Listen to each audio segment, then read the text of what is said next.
Thank you.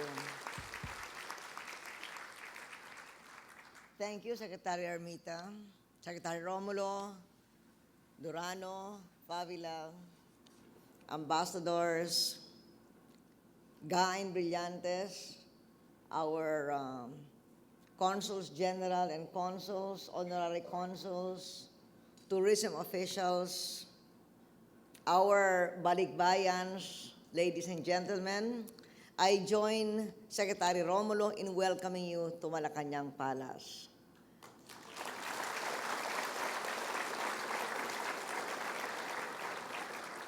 This is an annual event now, as our speakers have said, and it has consistently drawn hundreds of participants since it started in 2005. In fact, this has become such an important occasion for us. Secretary Favila remembers that in the 2005 visit, that was the time when I announced Secretary Favila as the new Secretary of Trade and Industry. And now here he is serving you, the people of the Philippines, from America and Canada.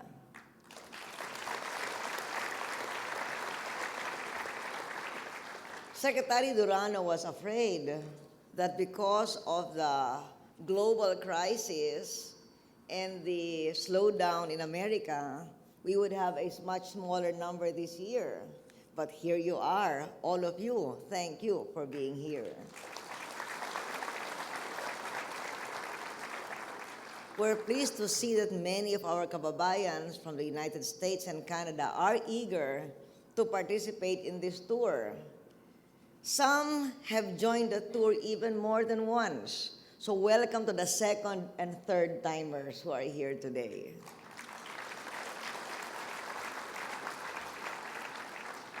And your applause when Secretary Romulo said that we should do this twice a year upon the recommendation of Secretary Durano is a testament to your desire to reconnect with your proud, colorful, and unique cultural heritage. It's also perhaps an indication that this has become a new tradition of sorts, one that we look forward to with anticipation each year, like a grand homecoming or family reunion. So we hope that you will encourage your friends and colleagues to join this tour in the future so that they also may be able to share in this tradition. Let me say once again that Filipinos in the United States and Canada are truly a significant and positive force for development. 4 million strong in the US now, and 500,000 strong in Canada. You are an important partner of government in ensuring that the Philippines remains firmly on the path of progress. Your remittances make up the bulk of the record-setting $16 billion that we received in remittances in 2007. And therefore, you have helped fuel the growth of the Philippine economy. In fact, our GDP growth is 5.2%, but because of your remittances, our GNP growth remains at 7%. Thank you very much for that. Your investments in small and medium enterprises have fanned the flames of entrepreneurship among your siblings, children, nieces, and nephews. Your investments in real estate have been instrumental in renewing the real estate market during my administration and sustaining its considerable growth. And now you might have noticed our Philippine Stock Exchange is courting your investments as well. You are a crucial part of Team Philippines. We encourage you to continue championing Philippine initiatives aimed at lasting peace and development.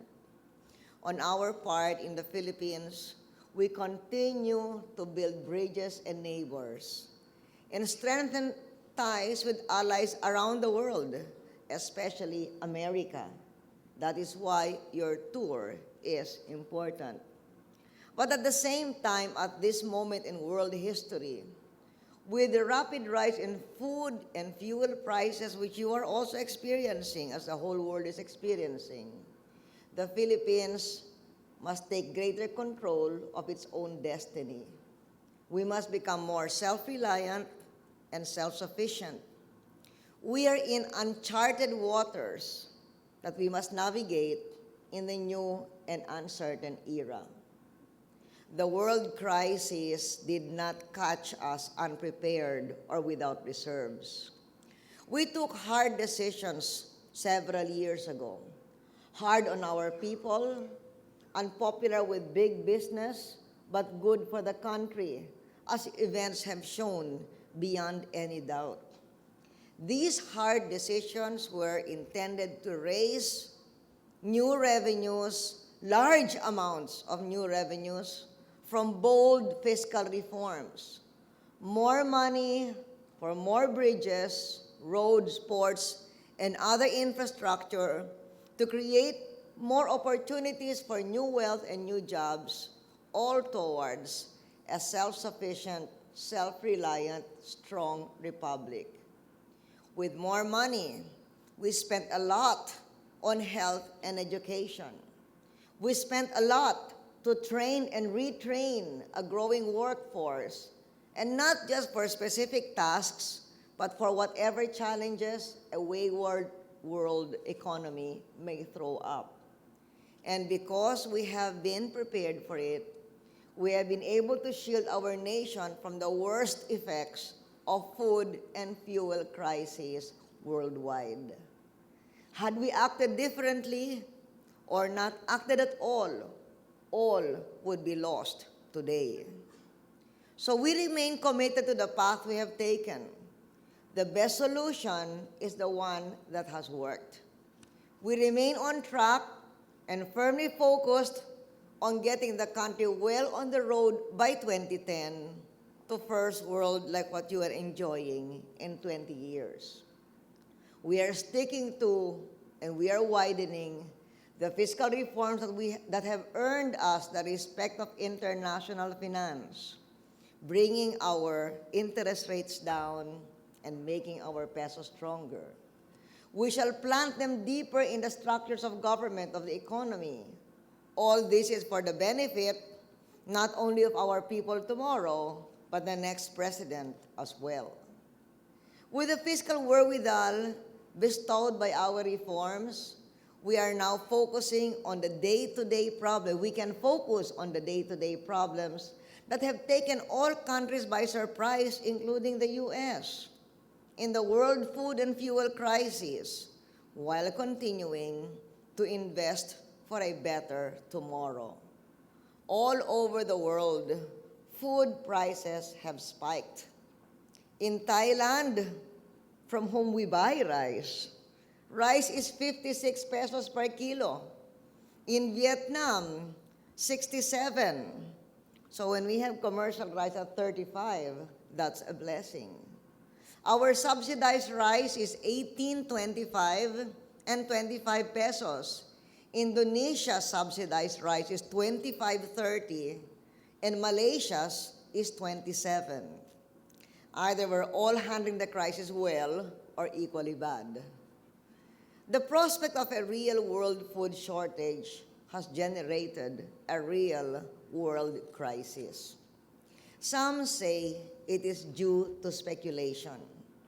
As money moved from subprime mortgages to commodities, and to food, and now to fuel. You know very well the subprime events in the U.S. Others point to the very real increase in demand as millions more Chinese and Indians move up to the middle class. But when it comes to food and fuel, definitely we cannot run the risk of no one selling us both unless we pay impossible prices. National food self-sufficiency and national fuel conservation are now entrenched as the first principle of statecraft. And that is why, having prepared for this, we have adequate supplies of rice today, and we have a solid plan to reach self-sufficiency in the very near future.